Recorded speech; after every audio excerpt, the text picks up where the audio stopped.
This question is from Ramesh. Namaskaram Sadhguru.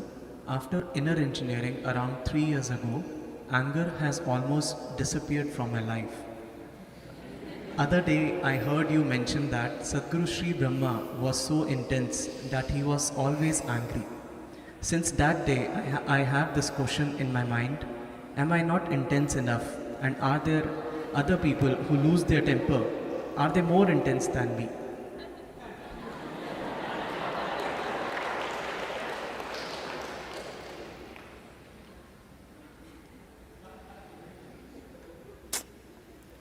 During the lockdown period, we are talking after the lockdown, okay? During the lockdown period, it so happened, Shankaran Pillai's wife had gone to her mother's parents' place and she got stuck there and he was stuck in their home. So she called at the end of 2 months and, all these days there were concerns about you, whether going to live or die, so it was all about that. But now when she called because she's about to come back, "How's the house? Have you kept it well?" Shankaran Pillai looked around and said, well, all the house plants are dead. But don't worry, it looks like some are growing in the refrigerator.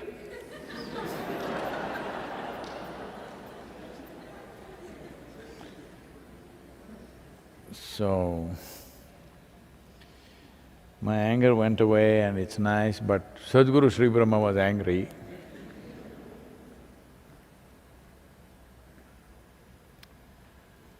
Well, his anger was a way of beating himself up because he was on a single-point mission in his life. When somebody has a single-point agenda to their life, you look at him, pictures here probably. Veerappan will look cute like that.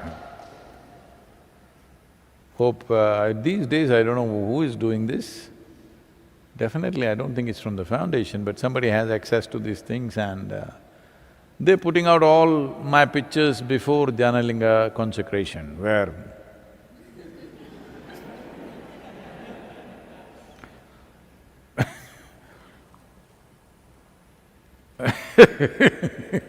when you have a single-point agenda to your life, you become in a certain way. And people who have single-point agenda, the yogis do these kind of things. They take a bite from a scorpion because they don't want to forget their goal and sleep. One scorpion sting, it'll keep you next 24 hours, bang, the nerves will jangle. Or they will cut their finger and put a lemon on it, it'll pulsate. Have you ever tried it? It'll be going bang like that, like Shruti box, pain. So you're never going to sleep, you're never going to forget what your goal is. So similarly, you can do similar things psychologically. You put a pin into your head so that all the time it's hurting, so that you don't turn here and there. So when people have single-point agenda, different people handle it differently, some people handle it like that. He was not angry with anything, he was simply angry. Simply just like that, which is difficult for you to do. You need a reason to be angry. Somebody should do something that you don't like, only then you're angry. You're not simply angry. And above all, anger is something that costs so much energy.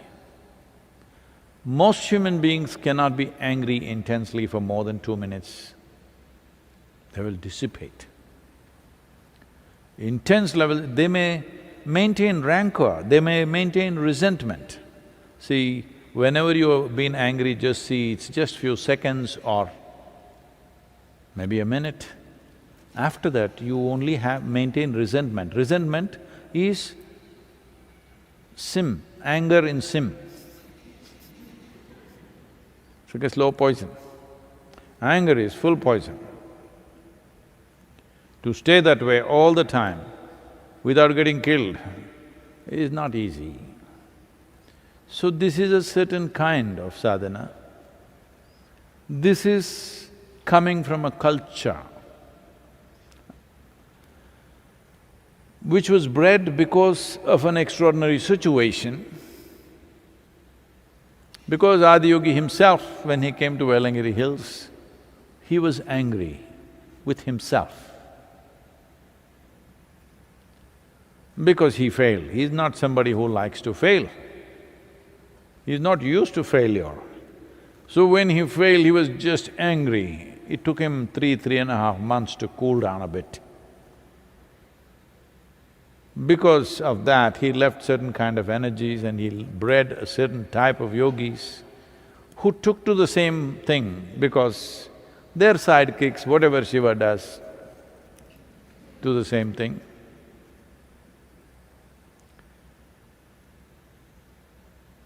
Like a lot of people,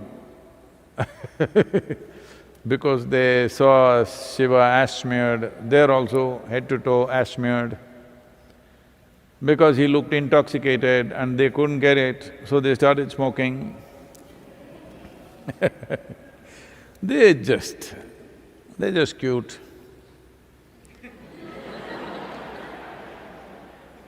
They are so enamored by him, they want to be like him some way. They carry the Trishul, all these things. It's a certain culture which has been bred like this. So, Sadhguru Sri Brahma came from that kind of space, and above all, failure. He did not want his life to deviate for a moment, so he put a pin in his head. So that when there is pain, you can't think of anything else. You can experiment and see. Take just an office pin and stick it. You will see you can't think of anything else. Your whole attention will be right here where you stuck it. So he stuck a pin in his head so that the pain will keep him on it all the time, the pain of failure. Otherwise, when you eat a good meal, you may forget your failure. Life works out well around you, it's a beautiful evening, you'll forget your purpose. So he doesn't want to fail this time, so he put a pin in his head. So he was like that. You know, when somebody's in pain, they very easily get angry also. You're in pain, if anybody touches you, oh! So, even if anybody passed by, because conscious pain created so that no looking here or there, just this. You don't take that as an example, well, I'm here. I can also yell at you if you want, if that's what you like. The important thing is that it's conscious, it's not compulsive. So if you have come out of it and you're missing it, you may get it? Yes? This is the thing about consciousness. I've seen this happening to people around me sometimes. We initiate them into something big energy. In 3 days' time, they will ruin themselves because they have funny ideas, what they can do with it.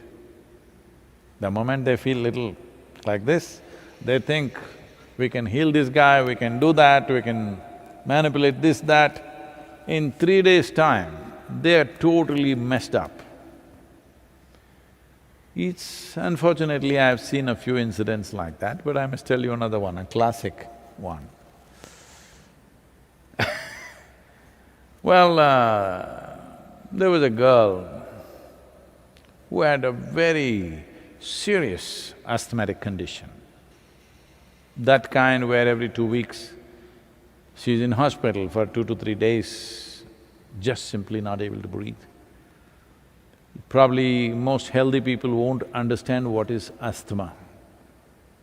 Right now, I hear this virus is giving that experience. It's like drowning.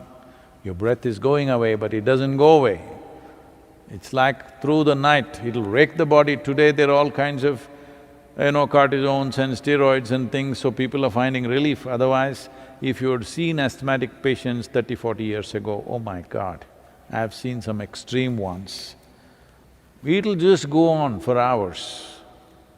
Literally they beg, they want to die, but there's no relief. Today, the moment this happens, they will take steroids and stuff, it just quietens down. You don't see people suffering like that anymore. They can easily fix it, there's enough medication. So, extreme case of asthma. Then I saw this girl spiritually fired up,